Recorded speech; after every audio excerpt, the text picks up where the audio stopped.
Hello,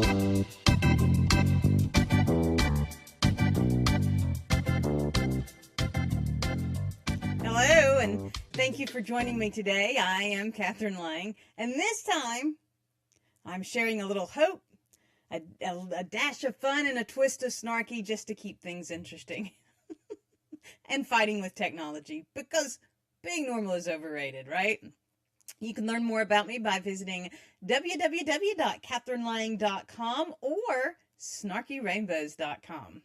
Now, before we dig into today's topic, which is all about perspective, and when you're dealing with technology, you really do need to have a different perspective.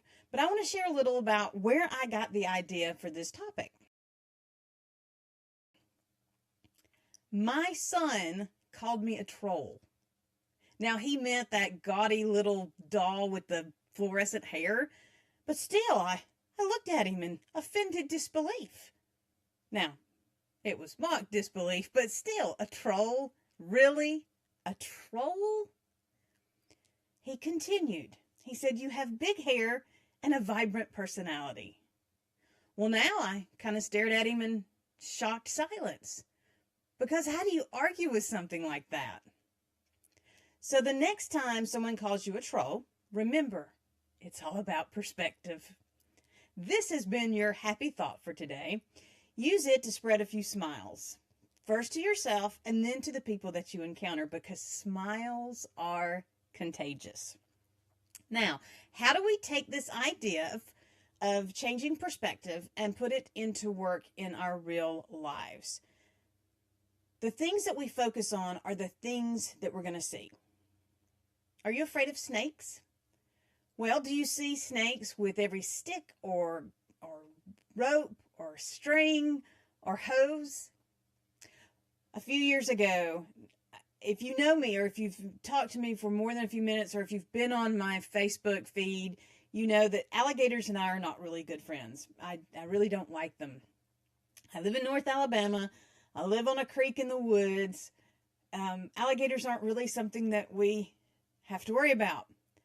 But I was with my nephew one day, and my husband and and my father-in-law had been clearing a section of the property, and we had been hauling trees out of one area and stacking them up somewhere else. And we had stopped one particular tree. I had helped pull it, I'd helped move it, and I had helped leave it where it was. And my nephew and I came around the bend, and it was getting kind of dark, and he said, "Ooh, an alligator." I confess my first thought was, do I get the boy or do I leave him? Even though I'd helped move the log there, I still saw the alligator that he saw.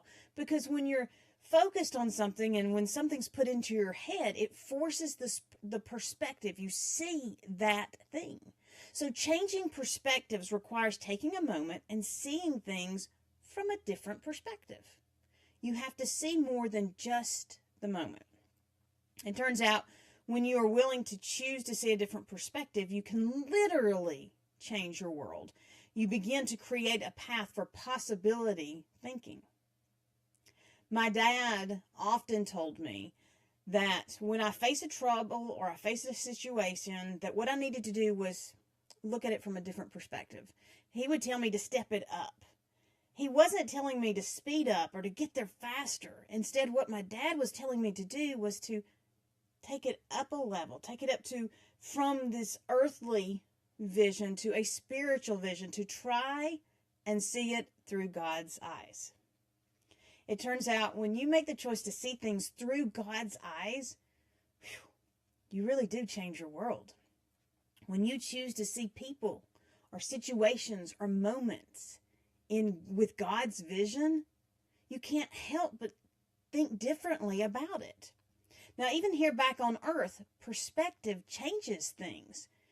My family recently discovered the TV show Deception. I don't know if you've seen it, but it's all about this guy that used to be an illusionist, or he is an illusionist by trade.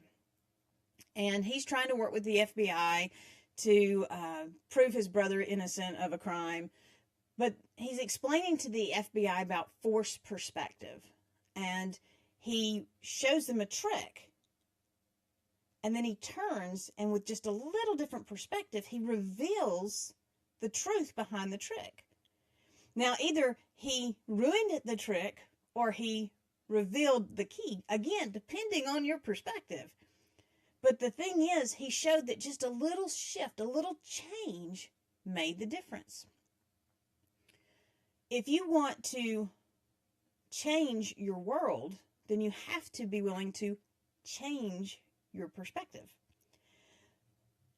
Many of us have learned, if you've used the social media for any amount of time, that on April Fool's Day, never ever believe anything in your news feed. The thing is that on April Fool's Day, there's a lot of forced perspective. People are trying to get a rise out of you. They're trying to trick you. The problem is that that same idea of forced perspective carries over into almost everything that you face every day. Every news feed, every news story often has a forced perspective that they're trying to get across to you. When you take a moment to adjust your perspective, to change things, to see beyond the face, beyond the moment, beyond the limit, then you begin to see things in a different light, or at least to see things as they're really supposed to be. Have you ever seen a picture of someone holding the moon? Well, it's forced perspective. Really, that's all it is. A photographer has lined things up so that it looks like someone's holding the moon, or they've used Photoshop to create that illusion, again, creating that forced perspective. We know in our mind that nobody can hold the moon in their hand, but still that image creates the illusion that they are holding the moon in their hand. Every day we encounter people and situations and moments and things, issues that are going to create an illusion or create an image or create a picture. We have choices about how we see these. You can have the perspective that what you're dealing with is a problem. That's okay. We all have those days where it's a problem. When I got on today to do the live stream, I had more problems than you can shake a stick at. But I learned, and one of the things I learned is two of my technologies no longer talk to each other. But I learned, and it allowed me to change my perspective. So you have a choice of seeing it as a problem or a barrier. That's your choice.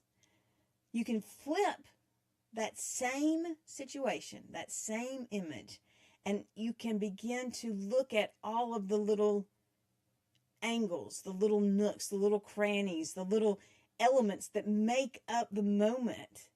And you will begin to discover possibilities.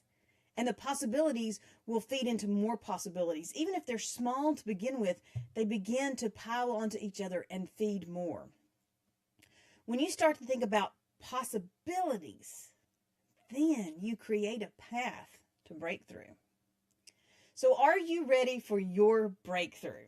Visit me over at whiteboardofworlddomination.com or on the website, and let's set up a time to talk.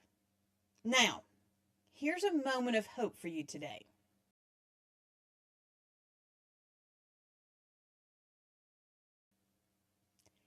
You don't have to stay where you are.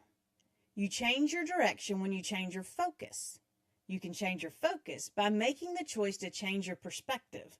When you choose to change your focus, you are then positioned to change your world. How will you change your world today? Thank you so much for joining me today. I'm sorry for any issues, but I hope that you enjoyed our time together, and I look forward to seeing you more. I hope you will also connect with me through the comments below or through the website link over to the side. Let's share stories about forced perspective and how we can change perspective so we begin to pursue our unique design. Until next time, remember, be blessed and be a blessing.